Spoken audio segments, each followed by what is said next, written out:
నమస్తే welcome to our channel. నేను ప్రియా కౌశిక్. ప్రస్తుతం మనతో పాటు సీనియర్ జర్నలిస్ట్ భరద్వాజ్ గారు ఉన్నారు. వారితో డిస్కస్ చేద్దాం. హలో సార్, నమస్తే. నమస్తే.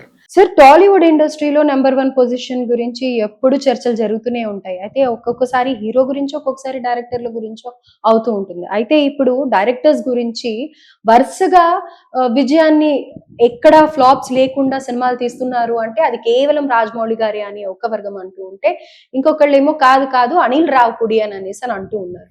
అయితే అసలు ఏంటి సార్, ఎవరు నెంబర్ 1? అసలు నెంబర్ 1 పొజిషన్ అనేది ఉంటుందా? అంటే ఒకప్పుడు వసూళ్ల దర్శకుడు అనేటువంటి పేరు రాఘవేంద్రరావు గారికి ఉండేది. హ్మ్.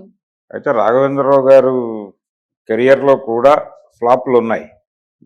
అంటే ఎన్టీఆర్తో ఆయన తీసినటువంటి అడవిరాముడు తర్వాత వచ్చినటువంటి సినిమా సింహబలుడు అది పెద్దగా ఆడలేదు, యావరేజ్గా వెళ్ళిపోయింది సినిమా. ఆ తర్వాత వచ్చిన డ్రైవర్ రాముడు, వేటగాడు అవన్నీ పెద్ద హిట్లు మళ్ళీ. ఓకే. అలాగే రాజమౌళి జీవితంలో కూడా సై అనే సినిమా కొంత ఇబ్బంది పెట్టినటువంటి సందర్భం ఉంది. ఆ సినిమా అనుకున్నంత హిట్ కాదు.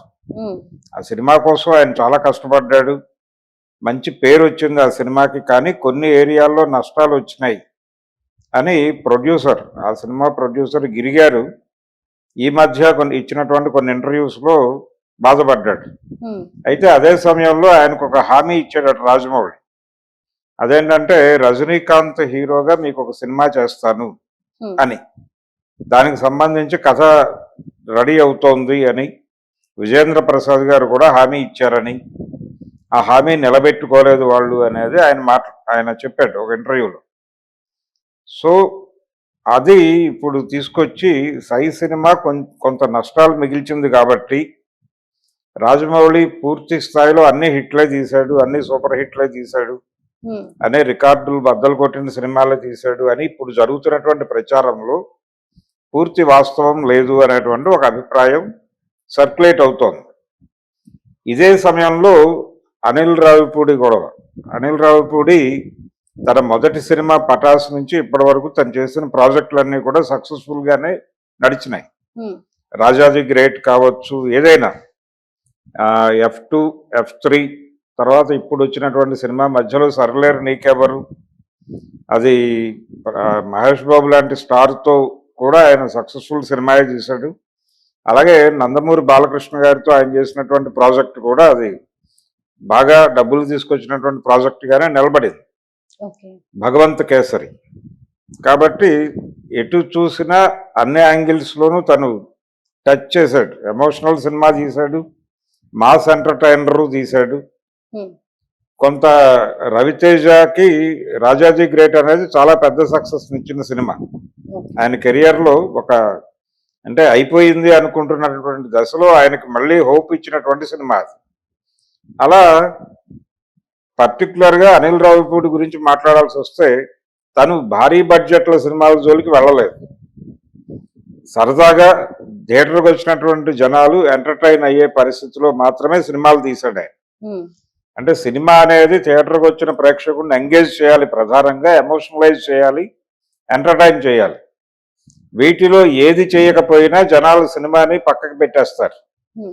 అందుకని ఆయన కాన్షియస్గా, ఆయన రైటర్ కూడా కాబట్టి తన సినిమాలకి కథలను అలా డిజైన్ చేసుకుంటాడు. ఆయన అది చేసుకునే ప్రాసెస్లో కొంచెం ఎంటర్టైనింగ్ వైపు ఉండేలా చూసుకుంటాడు. అది చూసుకోవటం వలన అతని సినిమాలన్నీ కూడా పాస్ మార్కులు తెచ్చుకుంటున్నాయి, కొన్ని సందర్భాల్లో హిట్ అవుతున్నాయి, కానీ రికార్డులు బద్దలు కొట్టేయటం అలాంటివి తక్కువే.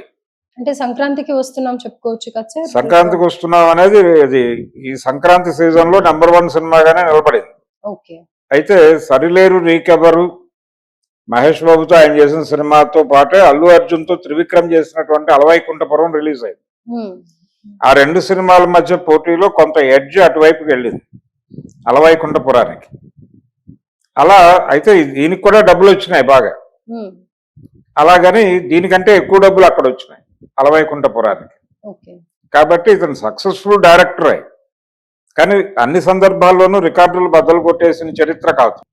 అంటే ఇతనితో సినిమా చేస్తే లాభాలు ఉంటాయి అనేటువంటి ఒక ఇమేజ్ అయితే సంపాదించుకున్నాడు. రెండోది, ఎక్కువ డబ్బులు భారీ బడ్జెట్లు పెట్టక్కర్లేదు. రాజమౌళి గారి గొడవ అది కాదు. ఇప్పుడు ఆయన 1500 కోట్ల బడ్జెట్ అంటున్నాడు, ఇతని దగ్గర ఆ ప్రాబ్లం లేదు. ఇతను అంటే యూజర్ ఫ్రెండ్లీ లాగా ఫిల్మ్ మేకర్స్ అంటే ప్రొడ్యూసర్కి ఈయన ఫ్రెండ్లీగా ఉంటాడు. ఓకే. కాబట్టి ఈయన ప్రొడ్యూసర్ ఫ్రెండ్లీ డైరెక్టర్గా ఎస్టాబ్లిష్ అయ్యాడు అనిల్ రావిపూడి. రాజమౌళి దగ్గరికి వెళ్ళేసరికి కొంచెం జాగ్రత్తలు తీసుకోవాలి. అంటే ఆ లెవెల్లో గనక ఏదైనా ప్రాజెక్ట్ ఇబ్బంది పెడితే బయ్యర్స్ ప్రొడ్యూసర్లు అందరూ జాతీయ స్థాయిలో దెబ్బతినేటువంటి ప్రమాదం ఉంది. అందుకని ఆ రిస్క్ ఫ్యాక్టర్ కూడా ఉంది అక్కడ. అందుకని ఎక్కువ మంది ఇటువైపు చూస్తున్నారు, తెలుగు మార్కెట్ వరకు పరిమితమై చూస్తే. అంటే వీళ్ళిద్దరిని తెలుగు డైరెక్టర్లుగా మాత్రమే చూస్తే ఈయన పాన్ ఇండియా మార్కెట్ కోసం పాకులాడలేదు ఇప్పటిదాకా. అనిల్ రావిపూడి ఆయన లోకల్ మార్కెట్ మీద నిలబడి ఉన్నాడు. ఈవెన్ ఈ సంక్రాంతికి వస్తున్నా కూడా లోకల్ మార్కెట్ సినిమానే, లోకల్ మార్కెట్ని టార్గెట్ చేసి తీశారు. ఆ మేరకే దాని రెవెన్యూస్, దాని తాలూకా పెర్ఫార్మెన్స్ ఆ మేరకే పరిమితమై ఉంది. 300 దాటుతారు అనే మాట వింటున్నాము. 300 దాటేసిన తర్వాత ఈ లోపల తండేలు వస్తే కొంత కంట్రోల్ అవుతుంది. రేపు 7వ తారీఖు నుంచి ఆ సినిమా వచ్చేస్తుంది. కాబట్టి ఇక్కడ రాజమౌళికి ఈయనకి పోలిస్తే ప్రొడ్యూసర్ ఫ్రెండ్లీ డైరెక్టర్గా ఇతను ఎస్టాబ్లిష్ అయి ఉన్నాడు. కాబట్టి తెలుగు మార్కెట్ వరకు పరిమితమై, అంటే రాజమౌళి పాన్ ఇండియా కాదు, ఇప్పుడు ఆయన వరల్డ్ మార్కెట్లోకి ఎంటర్ అయిపోతున్నాడు. అందుకని తెలుగు మార్కెట్ వరకు కన్ఫైన్ అయితే ఈయనే నంబర్ 1, అనిల్ రావిపూడే నంబర్ 1 అని చెప్పక తప్పని పరిస్థితి అయితే ఉంది. రాజమౌళికి అంటే ఇప్పుడు ఆయన గిరి చేసినటువంటి ఆరోపణ కాదు అది, ఆయన చెప్పాడు ఒక ఇంటర్వ్యూలో, అంటే నాకు సై సినిమా కొంచెం నష్టాలు తీసుకొచ్చింది అని. ఆ మాట ఒకటి పట్టుకుని రాజమౌళి మీద ఒక నెగిటివిటీ స్ప్రెడ్ చేసేటువంటి ప్రయత్నం జరుగుతోంది. కానీ తను అక్కడ ఆగలేదు. అక్కడి నుంచి ఆయన తెలుగు సినిమా రేంజ్ని పెంచాడు, తెలుగు సినిమా మార్కెట్ పెంచాడు. అంటే ఒక టైంలో దేశోద్ధారకులు అనే సినిమాతో ఉప్పలపాటి విశ్వేశ్వరరావు గారు తెలుగు సినిమా రేంజ్ పెంచాడు. ఆ తర్వాత మళ్ళీ తెలుగు సినిమా రేంజ్ పెంచిన వాడు రాజమౌళి. కాబట్టి ఆయన ఒక స్పెషల్ వ్యవహారం కింద పక్కన పెట్టేసి ఆయన ఇప్పుడు ఈ ఏరియాలో లేడు, ఆయన లోకల్ మార్కెట్కి పరిమితమై లేడు. అందుకని లోకల్ మార్కెట్ వరకు సినిమా కూడా 3 జానర్లుగా చీలిపోయింది. లోకల్ మార్కెట్ సినిమా గతంలో ఎలా ఉండేదంటే ఆర్ట్ సినిమా, కమర్షియల్ సినిమా అని ఒక డివిజన్ ఉండేది సినిమాల మధ్య. ఇప్పుడు ఆ పరిస్థితి కాదు. ఇప్పుడు పరిస్థితి ఏంటంటే local market cinema, national market cinema, world market సినిమాగా చీలిపోయింది. ఉన్నాయి. నేషనల్ మార్కెట్ ఆల్రెడీ రాజమౌళి అక్కడ ఉన్నాడు. అక్కడ నుంచి ఇంటర్నేషనల్ మార్కెట్కి ప్రమోట్ అయ్యేటువంటి ప్రయత్నాల్లో ఉన్నాడు ఆయన గ్లోబల్ మార్కెట్లోకి. ఈ గ్లోబల్ మార్కెట్లోకి ఎంటర్ అవ్వబోతున్నాడు. కాబట్టి ఆయన్ని లోకల్ మార్కెట్ నుంచి తప్పించేసి లోకల్ మార్కెట్ వరకు ఈ నంబర్ 1 అనిల్ రావిపూడి. అంటే తెలుగు రాష్ట్రాల వరకు ఈయన నంబర్ 1గా మనం మాట్లాడేసుకోవచ్చు, ఏం పర్లేదు. అయితే సార్ మీరు ఇప్పుడు గ్లోబల్ మార్కెట్ రాజమౌళి అని అనేసి అంటున్నారు కదా, అంటే ఆస్కార్ వచ్చినందుక, లేకపోతే ఇప్పుడు నెక్స్ట్ మహేష్ బాబు అండ్ ప్రియాంక చోప్రాతో చేస్తున్న మూవీస్ గురించి అని అంటున్నారు? లేదు, ఆయన మార్కెట్ పెంచుకుంటూ వెళ్ళటమే వ్యూహంగా మగధీరా నుంచి ఆ ప్రయత్నాల్లో ఉన్నాడు ఆయన. అంటే మగధీరా సినిమా చేయటం వెనకాల కూడా ఆయన ప్రోగ్రామ్ అదే. అంటే బిగ్ బడ్జెట్ సినిమాలు హ్యాండిల్ చేయగలడా ఇతను అనేది ప్రపంచానికి అర్థం చేయించాలనుకున్నాడు ఆయన. ప్రపంచానికి ఆ డౌట్ ఉంటుంది, ఇతను హ్యాండిల్ చేయగలడా అని. హ్యాండిల్ చేయగలను అని ప్రూవ్ చేసుకోవాలి అని మగధీరా చేశాడు ఆయన. మగధీరా రామ్ చరణ్ 2వ సినిమా కాబట్టి వాళ్ళు ఎఫర్ట్ చేస్తారు, అరవింద్ గారు ఎఫర్ట్ చేస్తాడు. అది తీసుకున్నాడు ఆయన. అదొక అడ్వాంటేజ్ గా తీసుకుని తన్ని తాను ప్రూవ్ చేసుకోవటానికి, తన్ని తాను అంటే ఒక రకంగా పాన్ ఇండియా మార్కెట్కి వెళ్ళే సినిమా తీయగలడు ఇతను అనేది ఒక పాస్పోర్ట్ గా మగధీరా తీశాడు ఆయన. తీసి అక్కడి నుంచి బాహుబలి డిజైన్ చేశాడు. బాహుబలి దగ్గర నుంచి అది అయిపోయింది. RRRతో ఆయన ఆస్కార్ ఎందుకు దానికోసం అంత కష్టపడ్డాడంటే తనని తన టీంని గ్లోబల్ మార్కెట్కి పరిచయం చేయడం కోసం ఆస్కార్ తిప్పలు పడ్డాడు ఆయన. ఆస్కార్ కొట్టాలి అనేది ఆయన ప్రోగ్రాం కాదు, కానీ ఆస్కారు అలాగే దాంతోపాటు ఆయన రకరకాల ఇంటర్నేషనల్ అవార్డ్స్ తీసుకున్నాడు.